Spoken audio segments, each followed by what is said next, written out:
This is not psychotherapy. Dr. Wills does not have a provider-patient relationship with this guest. These are just two people talking about emotions. Welcome to Give a Actually, with your host, Dr. Alex Wills.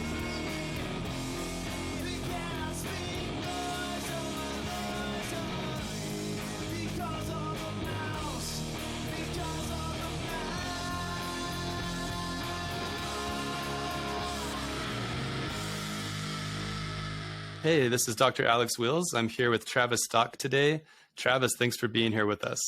Oh, thanks for having me. I'm excited to be here. Travis was awesome enough to invite me on his podcast, and he decided that he was willing to be a guest here. So we'll see what happens today. The table has turned. I'm now in the guest role being interviewed. Uh-oh. We'll see. Yeah. About Travis Stock, MSW PCC, is a master certified life coach, Equus master facilitator, and instructor for the Center of Equus Coaching. For folks that don't know out there, what is this Equus stuff? So I do a version of coaching that involves horses. And so it's very human and psychology focused, but I'm taking people out and having them do experiential and relational learning with a being that doesn't speak the same language as they do. And so the horse is my co-facilitator and is there to help spotlight people's views on intimacy, boundaries, lack of boundaries, how they lead, how they follow. Like a lot of our same relational dynamics that play out with humans play out with horses, but taking the human element out of it, they get to practice new ways of showing up and seeing how the external environment responds to them differently. That's awesome.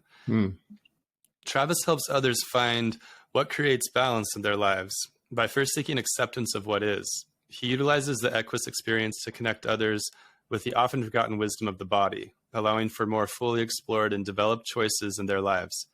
Travis has a passion for the balance between masculine and feminine energies in each of us, regardless of gender, and believes in the importance of nurturing a relationship with both types of energy to create a sense of wholeness. There's more information at travisstock.com if you guys want to know.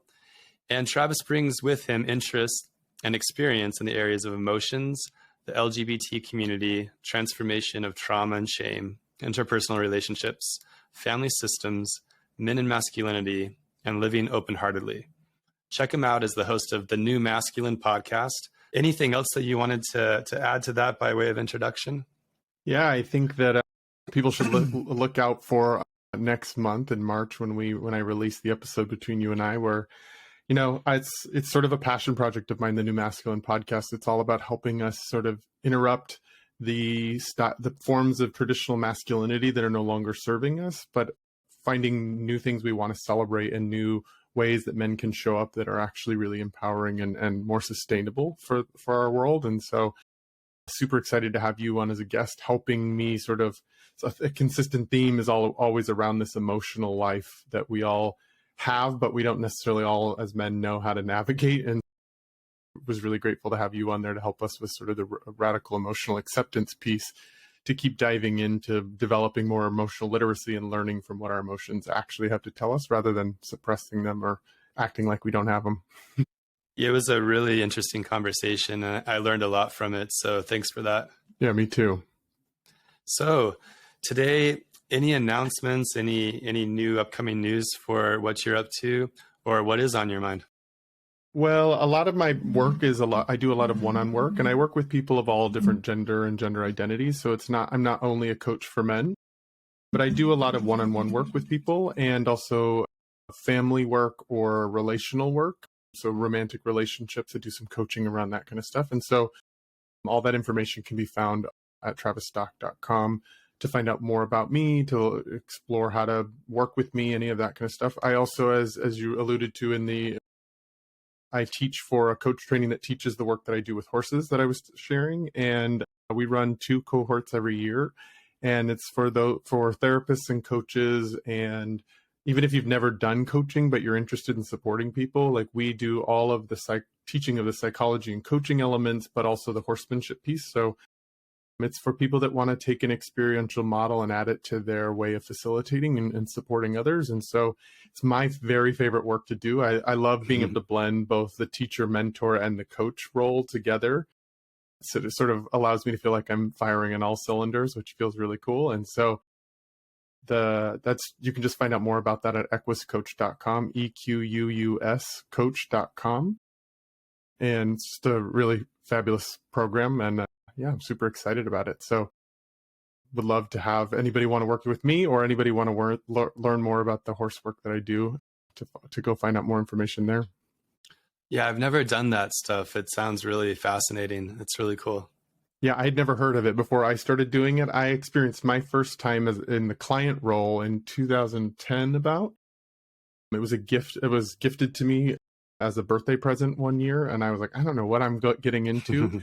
And I wasn't even sure at first what had happened. I just knew I liked standing next to a horse, and then cut to me a couple of years later running a horse ranch, teaching this work, offering this work to my clients. And so it's one of those things that I didn't script in my life. It just kind of came into my life, and it was super exciting. It was one of those things that I just said yes to, and it's changed my life in so many ways, in the most powerful ways.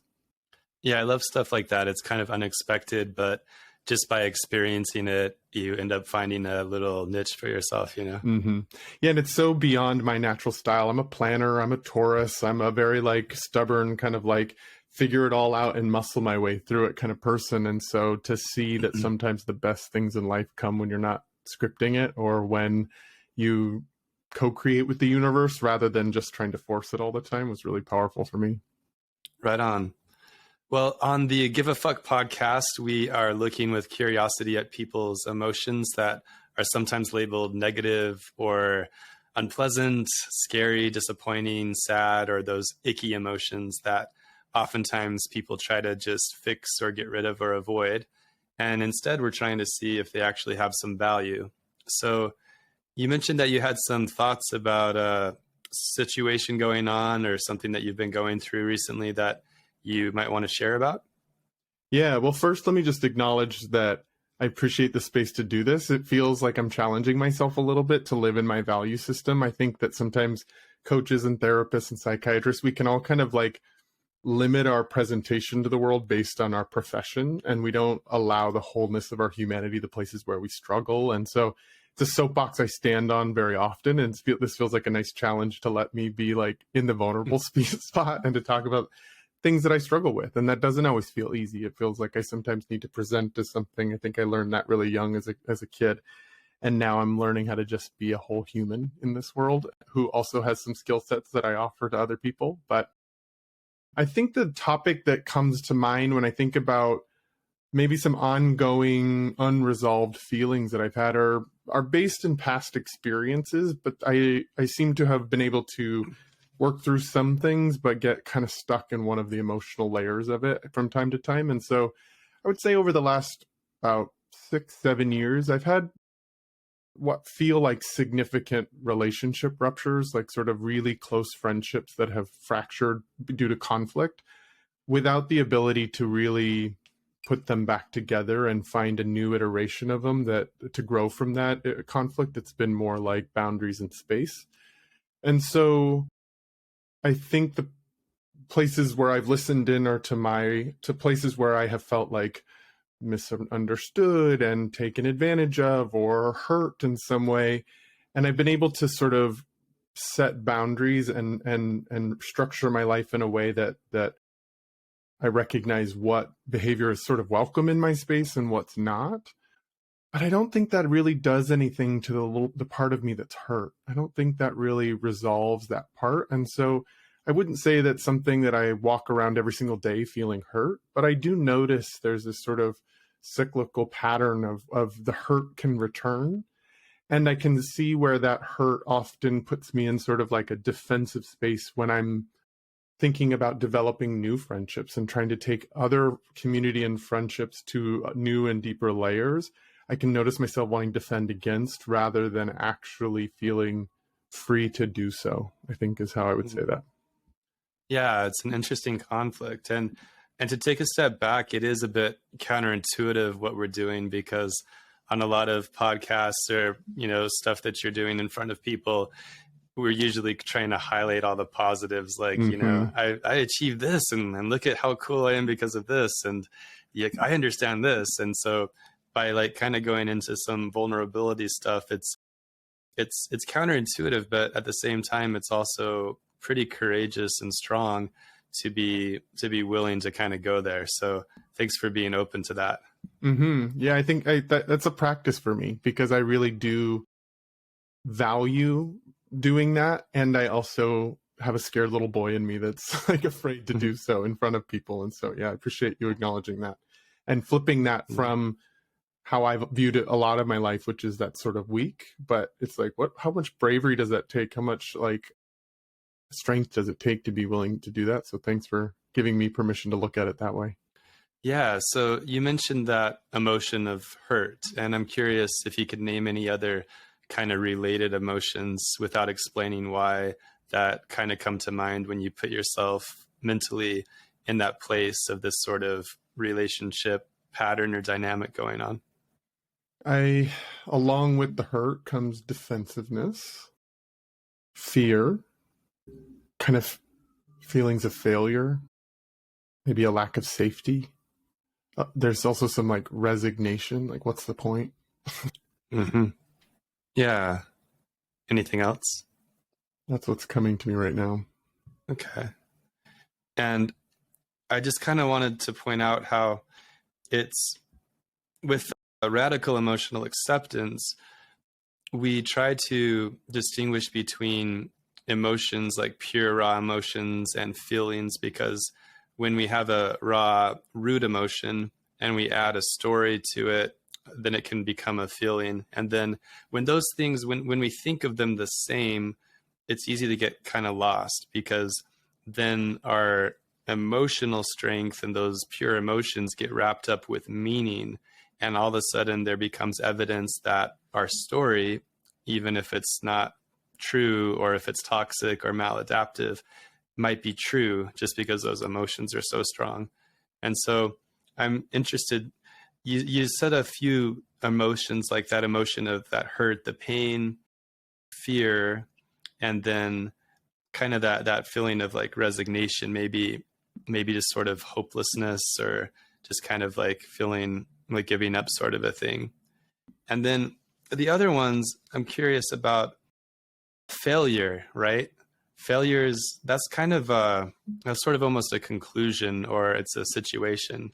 And so I'm curious, when we've all experienced failure, and we've all experienced what it's like to fail at something, and to be a failure for whatever period of time at something. And when you're feeling that emotion, or when you're feeling that situation, what kind of emotions come up? I'm imagining it might be kind of sad or disappointing. Yeah, sad, grief, disappointment. Yeah. The perfectionist in me doesn't like it at all. Yeah. It's interesting too. Criticism. I guess those are more of the feelings than the emotions. Yeah. That sort of perfectionism kind of thing is, it's sort of one of the effective ways of trying to control our emotions. Or if we can just control the world around us or make it perfect, then we're not going to have any of these unpleasant emotions, right? Mm-hmm. So there's a lot of drive. I think that's where that failure comes through. Like I did the best I could to control it all out there, and I still failed at it. Yeah. Yeah. And then I think lack of safety, that goes with fear. I think on the flip side of every unpleasant emotion is a desire. And when we don't have a sense of safety, we desire that. We want to know that we're safe in this world somehow, either in our relationships or simply having shelter in the storm, you know? Mm-hmm. Yeah. Okay. So just, yeah, kind of reflecting on that and just sort of camping out in that space. What thoughts or feelings are kind of you noticing at this point? I notice that I don't, the sort of raw emotion of hurt is really hard to just sit with. Yeah. And how instantly I want to move into action or planning, or have the right argument in my head for why, like how to defend and protect myself if in case I need to in the future. Yeah. In case the boundaries that I've set in relationships are not sort of honored, and I have to reset them based on, I try to come up with the logic and the sort of argument to rationalize why I still need that kind of control. Yeah. And so that fear is getting back to that place where you're going to be experiencing that emotional pain, that hurt again, the sadness, the grief. So it's really making you aware of what's a very real threat, right? Mm-hmm. Yeah, and I think that I spent a lot of my 20s pretty sad and depressed. That was before it was sort of like the midpoint of my 20s was when I finally came out. And so it was like a lot of suppression prior to that. And then it was a lot of like feeling all my feelings for a few years. And that was hard. And so I feel like I spent a lot of my 20s. So there's also that like kind of resistance to feeling sad again. Like, wait, no, what does that say about me if I can't resolve this? If I sometimes am sad, if I get depressed about things, like I'm no better than I was in my 20s. Like, what's the point of all this work I've done? All those kind of things. Yeah, I think that's a big root for a lot of us, or for, the human condition, if you will, is we have that memory of pain. And when it's emotional pain, we want to do everything we possibly can to never feel that again, because it was so awful, especially if it went on for a long time, or if it happened when we were a child and we couldn't really process it and we felt like we didn't have any power.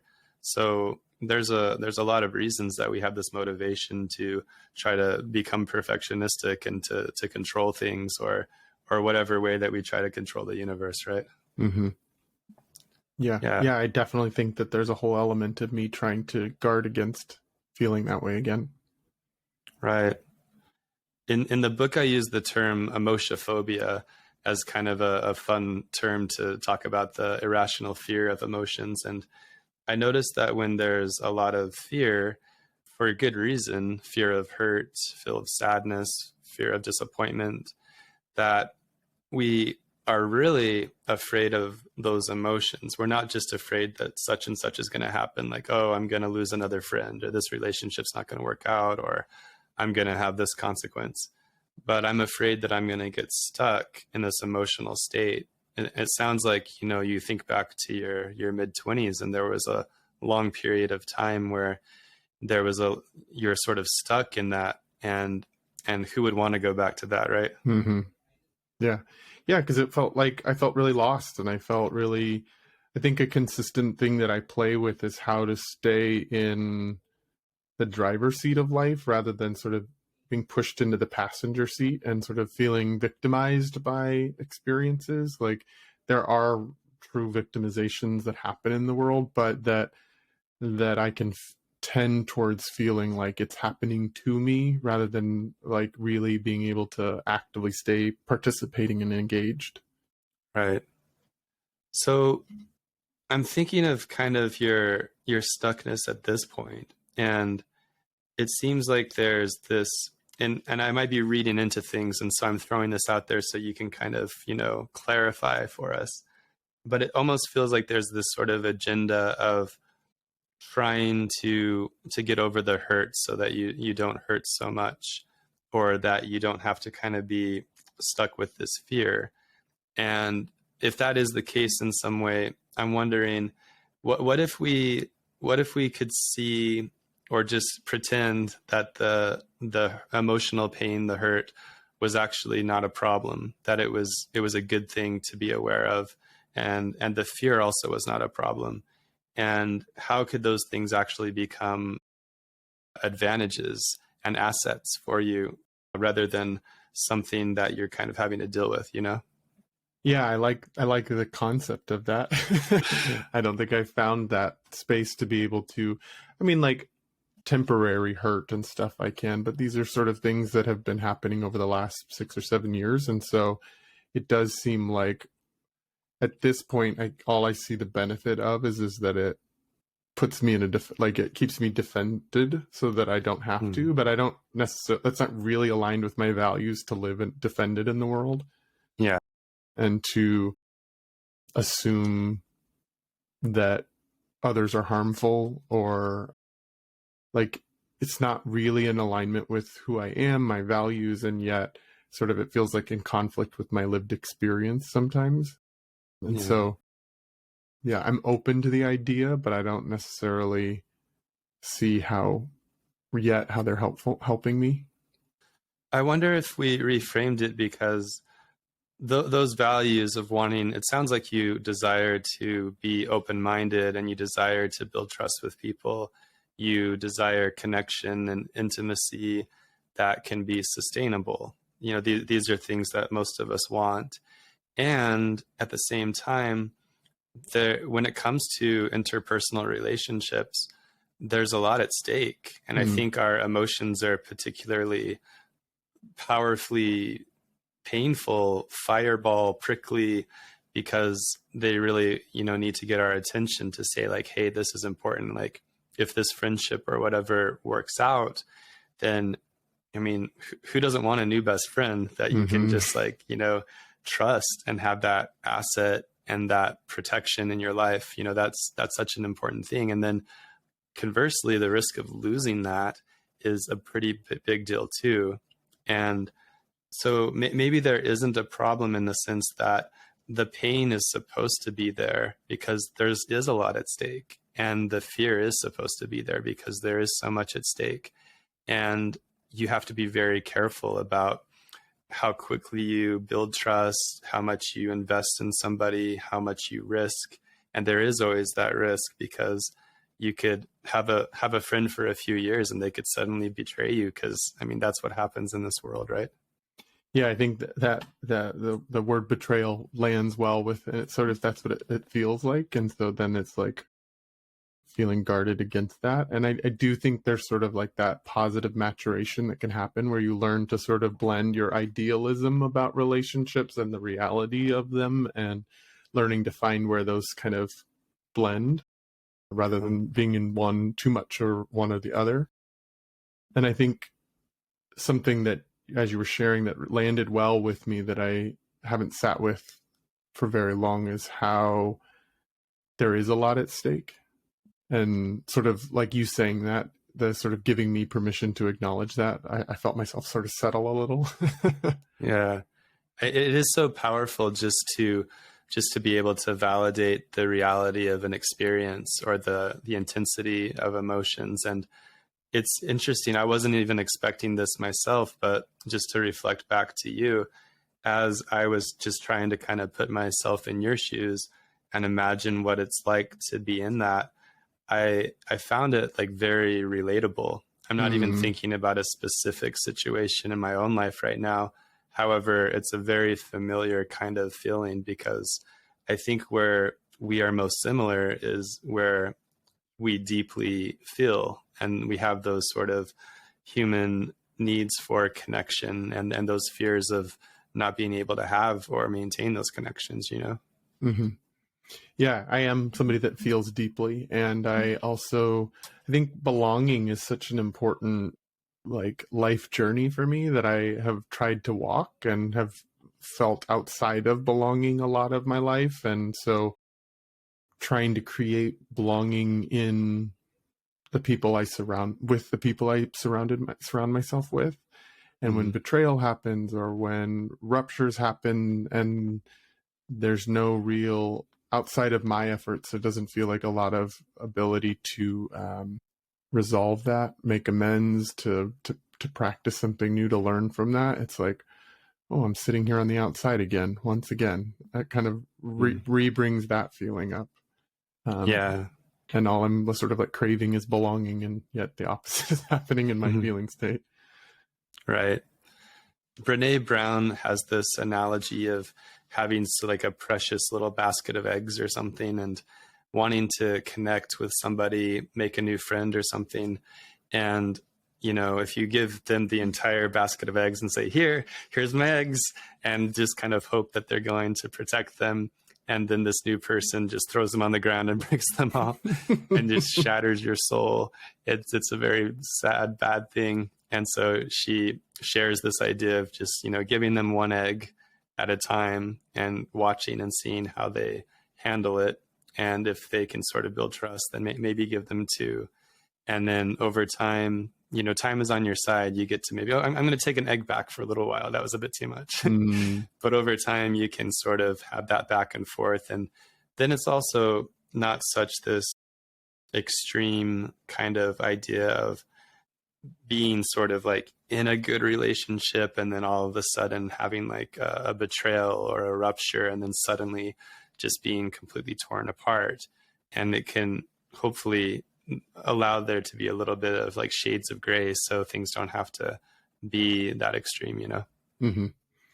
Yeah, I mean, I've definitely heard that message in a few different arenas of my life, even like all the way to the woo-woo, like astrological readings where people have said, you're going to have to slow down a little in love, Trav. You don't have to go all in all at once. So I've definitely heard that before. And I guess what's coming up for me as you were sharing that is, I think maybe what I am labeling as like guarded or defensive is actually like practicing new relational skills that don't feel familiar because I tend towards sort of like more enmeshed and codependent patterns. So that distance that I'm practicing in my new relational strategies and my new relational ways of engaging, maybe those are the synthesis of my learning, and that they don't feel comfortable because they're not the old set point, but they become that over time maybe. And for folks out there too, and just to make sure you and I are on the same page, we often have different understandings of some of these terms. And so I'm kind of curious, when you think of the term boundary, what comes to mind for you? Like, what's a good working like way to describe that? It's evolved a lot over time. Now think of boundaries, and the horse work that I do really has helped me with that, is just really communicating my personal truth in the moment and needing to, like, a boundary can look like, yes, but next to each other, not on top of each other, or yes, you can have one egg, but not all of my eggs, as you were sort of using that analogy, like that it's just about telling the truth in the moment that can be done in a very kind way, but telling the truth rather than doing this sort of self-sacrifice piece that I would be one of my tendencies. Okay. So just communicating what you're comfortable with, what you're not comfortable with, what you might want or what you might not want in the moment, and allowing that part of yourself, which I think of desires as a type of emotion, but making your desires known so that the other person can hopefully respect them or at least be aware of them, right? Mm-hmm. Yeah, and I think that actually is one of my skill sets. I do think I'm really good at that. It doesn't always lead to the outcome I'm trying to make happen, but it does feel like I do practice that skill set. And then the other term, codependency, when you say that, what does that kind of mean for you? I would say it's sort of trying to deal with my own discomfort in the external world. So trying to control other people's behaviors, trying to create safety for myself by tending to other people. Okay. More enmeshment patterns, really just like, instead of knowing how to like create psychological and emotional safety for myself internally, I tend to go externally to try to manage what feels chaotic out here so that I can feel okay in here. And you said like tending to others. So kind of this picture of you bending over backwards to make others like kind of like help them, take care of them, maybe even at the expense of your own preferences or your own boundaries. For sure. Yeah. And I wanted to highlight that because there's a lot of confusion. A lot of times I don't even really like the term personally codependent. It's sort of, it's misleading because we have something else, which is called like healthy interdependence and healthy dependence versus unhealthy dependence. And so a lot of times people think that to move towards the healthy, I need to become like less dependent on someone else. And in some situations that might be a good thing, but if you think of any, relationship like between two partners, the one of them is going to have certain strengths and assets that they're going to bring to the relationship. Let's say that person's really good at making money, and the other person in that relationship, they may be really good at doing like some caretaking things or whatever. And so they might very much need each other's talents, and they may very much depend on each other's talents. And there's nothing wrong with that, as long as it's like mutually agreed upon. It's not wrong to be dependent on somebody for something in like a open, transparent way where you have kind of come to that agreement. And so I worry a lot of folks can sometimes say, hey, it's not healthy to have any dependency on anybody. I need to be independent and I need to be completely self-sustained. And yet I still want to have intimacy and connection with people. Mm-hmm. Yeah, not quite possible to do both.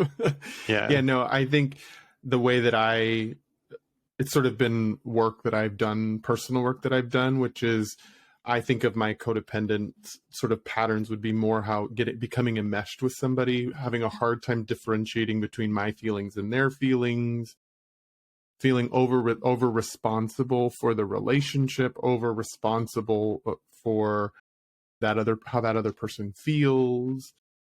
And so I totally agree with you that interdependence, dependence that's like mutually agreed upon is wonderful. It's actually in sort of referencing how you've been talking about like how certain things that you've seen as sort of challenging emotions can be your superpower, your strength. It's like that part of me that is a deep caregiver is something really helpful in my work, and it's helpful in my romantic relationship. It's something that's really, I have grown to love about myself. And it also, I have to keep an eye on it because it can take over and I forget to check in with myself, or I forget to differentiate between myself and the other. Right. It's like that desire is so strong to have that connection that in a way, I'm curious what your emotions might be when because it sounds like you're very self-reflective and you have developed some insight into that. And I'm curious because it can't all be fun and games when you're sort of finding yourself becoming enmeshed and becoming like all about the other person. Are there other emotions come up that are kind of like saying like, this doesn't seem like the healthiest thing to do. There seems like there's something not quite right about this. Mm-hmm. Overwhelm can be really present for me in those times. From like certain parts of my life because something else has taken the whole focus. Afraid. Mm-hmm. Yeah. Sort of driven by something that's I'm not fully conscious or in control of. Like there's an urgency behind it. Yeah. Almost kind of like maybe this emotion of desperation at times. Mm-hmm. Okay. So I think and this is really helpful for me because I haven't actually gotten into this topic exactly, but this is actually really helpful for people that might be in a codependent relationship or finding themselves in like that codependent role of the one who's just sort of enmeshed and tending to others. And it comes along with some other emotions, such as, like you said, overwhelm, distracted from other desires. Like, let's say that you also really care about fitness, or you also care about art, or whatever other aspect of your life, and you find yourself neglecting those because you're like so wrapped up. And then you do notice that fear come up, and then this sense of desperation too, which it's sort of like your emotional radar is like kind of beeping and going off and saying like, hey, pay attention. There's something not quite, that it doesn't feel just easy going here. Mm-hmm. Yeah, no. And I tend to miss those early signs. It's not till it gets really loud that I hear it.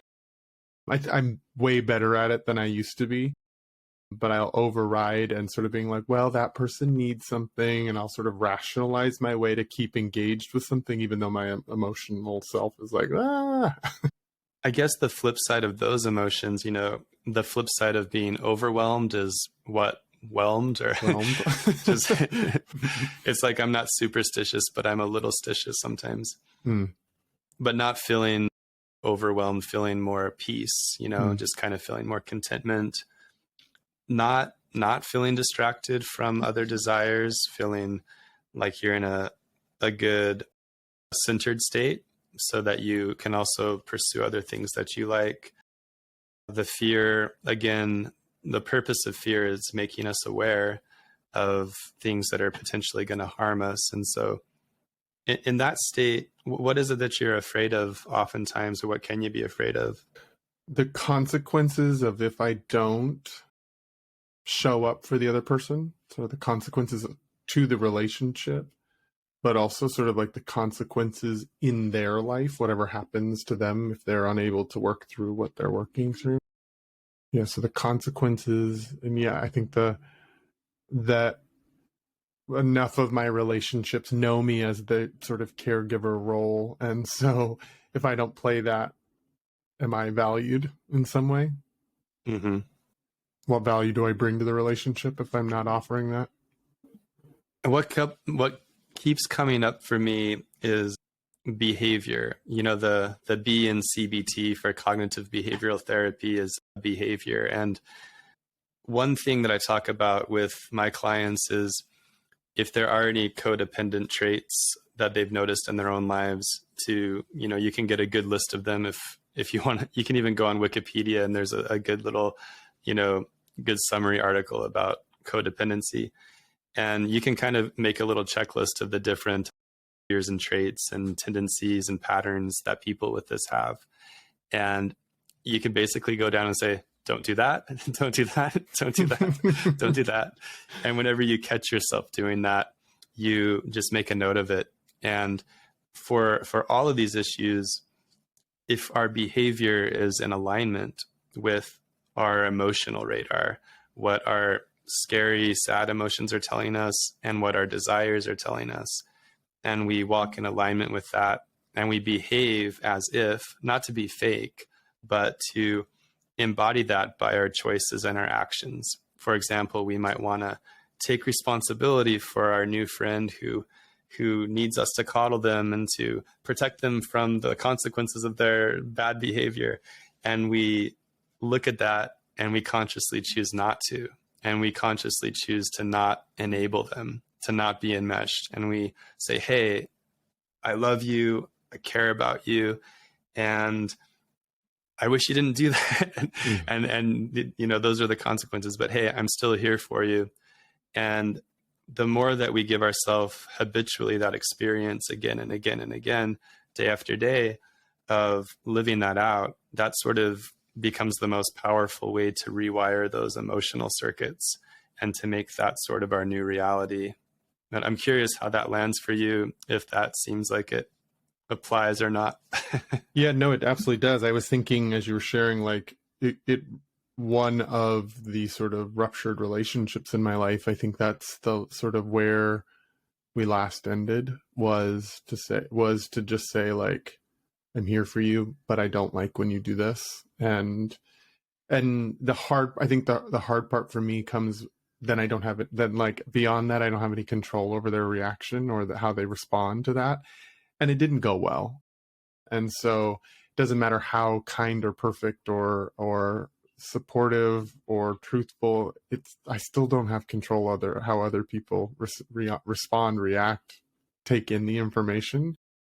And so I do think I can celebrate and be proud of the growth I've had around being able to have a direct conversation like that. And then the part of me that's hurt goes, but why couldn't that have been enough, kind of thing? Yeah.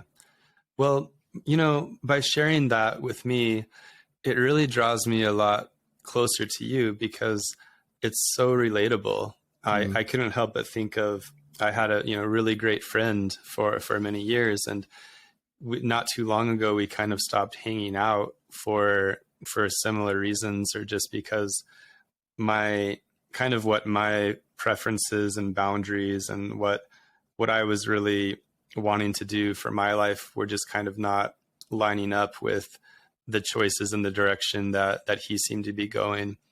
And it sucked, you know. It was really, really hard not to compromise my own values and give in just to kind of have somebody that I can go have a beer with, or, you know what I mean? Mm-hmm. And it does suck. It's sad and it hurts, you know, quite a bit, especially when you want to have those friendships, you want to have those connections, and you want them to last. And so it really is a crying shame. It really is. And you're not alone with that. You know, it reminds me of this quick little anecdote from a Buddhist story where this woman had a stillborn baby, and she was just so bereft. She was just crying, and she was like suicidal, and she just couldn't go on because her baby was born dead. And she went to like the local Buddhist monk or whatever, and he said, I want you to go to every household in this village, and I want you to find a household that has not had suffering. And so she went to like all 85 households or however many. And at the end of her little journey, she came back, and he's like, so did you find the house? And she's like, no. And he's like, yeah. And he's like, so how do you feel now? And she's like, still very, very sad, but not alone. Mm. And so just kind of where we have that woundedness and that hurt and suffering, like I'm right there with you, Travis. Like it fucking sucks. It sucks that you can't just find good people, like, you know, people that you can just like, you know, connect with and just, you know, have that indefinitely. And that I think that most of us relate to that. Most of us wouldn't mind having a couple more, like, you know, really good lifelong friends or whatever it is, right? Yeah, I mean, just the way you describe that, I can tell that you get it. And so you're right. I don't. It does feel nice to know that that's a common feeling. We wish that it didn't have to be that way. And I think that I always joke that sometimes that's one of my favorite games to play, is to argue with reality. It didn't have to be this way. It didn't have to go this way, but it did. And here we are. And so I can wish that it had gone differently, but it does suck. And I think, as sort of the title of your book and of your podcast, The Give a Fuck, actually, it's like there is a part of me that sometimes gets lured into the belief that I shouldn't care this much. Right. Or that I should be over the hurt. So again, counterintuitive, but here I am sitting here saying, man, I'm so happy that Travis has this hurt, and I'm so happy that Travis has this fear. Not because I'm a sadistic monster, but because how dare you? He does. This is his truth, and that touches us, where we also have that truth too.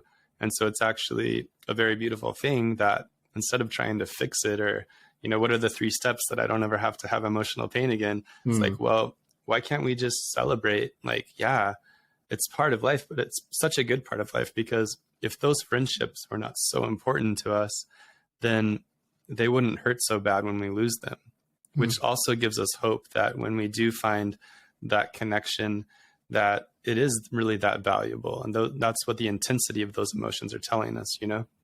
Yeah. I guess for the first time in our conversation, I'm seeing sort of my hurt as evidence of how much I care, rather than just staying with the hurt. It's like, what is that evidence of? And I would want to be in friendships with people who care as much as I care. Yeah. That gave me chills. That's awesome. That's like such a good quote. That hurt is evidence of how much I care. Like that's beautiful. I don't think anybody has ever faulted me of being somebody who doesn't care enough. Travis gives a fuck, y'all. I do give a fuck. Quite a lot of fucks. Yeah, that's really insightful stuff. Any other reflections or thoughts on that? I mean, I think I tend to be somebody that overcomplicates things. And so I think it actually feels really important to stay in that truth, keeping it as simple as that. Because otherwise, then it just gets into like stories and rationalizations. That just feels like a truth to me. And so to sit in that space of allowing my hurt to be evidence of my caring. Right. I like that. And I don't want my level of care to go away for people. And so if I have to give up, if the hurt has to be, if I never have to feel hurt again, that requires me to not care, well, then it's not really worth the bargain. I share sometimes that my really good friend Paul, who passed away a few years ago, whenever I think of him, I can get extreme sadness and pain because he died at a very young age, you know, and I want that. It's like, it sounds weird, but it's directly related to how much I did care about Paul. And not just because the intensity of the emotion makes me feel like I'm still connected with him. I don't know, maybe that is part of it, but it's, to me, it's sort of just this deep truth that, yeah, it fucking sucked that he had to die at such a young age, and that's okay. And it just kind of reflects back a truth about our humanity and our connection to each other that is, it hurts so much, but then we get that full range of emotion, and then we get to feel fully alive instead of trying to numb out and trying to get rid of the unpleasant emotions. You know what I mean? Mm-hmm. Yeah. Thanks for sharing about Paul in the same space as my own hurt, because I think what I felt in that was, there's an easy place for my mind to go to. Oh, of course he feels hurt over and over again because his friend died. But mine is different because my friend is still alive, kind of thing. Like in some ways I diminish my hurt because it's not a death. And so you sharing it in that space shifted it for me. I was like, oh, he feels the same sort of emotional resonance in those spaces, losses. And sort of like the Buddhist thing that you were sharing earlier too. It's like, who hasn't felt loss? Which household hasn't felt it? And so it's like loss is loss, regardless of the details. And so I would never advise somebody in your position to get over the hurt. Why would I tell myself to get over the hurt? And not to diminish your pain, because in some ways it hurts even more when the person's still alive. And it's like, you could go hang out tonight, but you can't. And that somehow becomes even more torture. So, and, you know, not to ever compare, like, we're each very individualistic and individuals, and it's very subjective, and, you know, not to judge or to sort of like say this or that, but it is really nice to kind of relate and to be able to feel understood in some way, on some level, you know? Yeah. And because I try not to talk too much about it, it's hard to relate. Like, I don't get a lot of relation back and forth because I choose to pretend like I'm not hurt. And then who's going to be able to relate to that hurt if I don't share it or show it? Yeah. That's a reason that we have trouble connecting to others, because we have such a good facade of how much we have it together. Right. And Travis, I just want to thank you for being on today, because you're so articulate. And I think that you really demonstrated for hopefully a lot of folks out there that are going to hear this, a way that you can, you know, talk about these things and make sense of it, and how it actually draws people in and can help you to feel more connected and to help other people not feel so alone. Because I guarantee you that the majority of people that listen to this whole thing can relate very deeply, because this is pretty, you know, common stuff that we all face in one way or another. I'm glad that it came across that way. It felt sometimes scary and vulnerable to choose this path with it. And I appreciate you showing up with curiosity and a willingness to relate and to share bits of you in this, because I think that was probably the part that helped me feel the most sort of grounded and in truth about what I'm going through.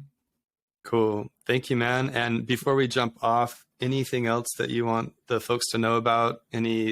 Any other reminders of how they can reach you, follow you, all that jazz? Yeah, find me at travisstock.com. STOCK is how you spell my last name. I'm also on Instagram. You can search for me there. It's a lot of my ongoing conversations about my work are on there. And then if you want to check out the horsework that I do, go to equuscoach.com.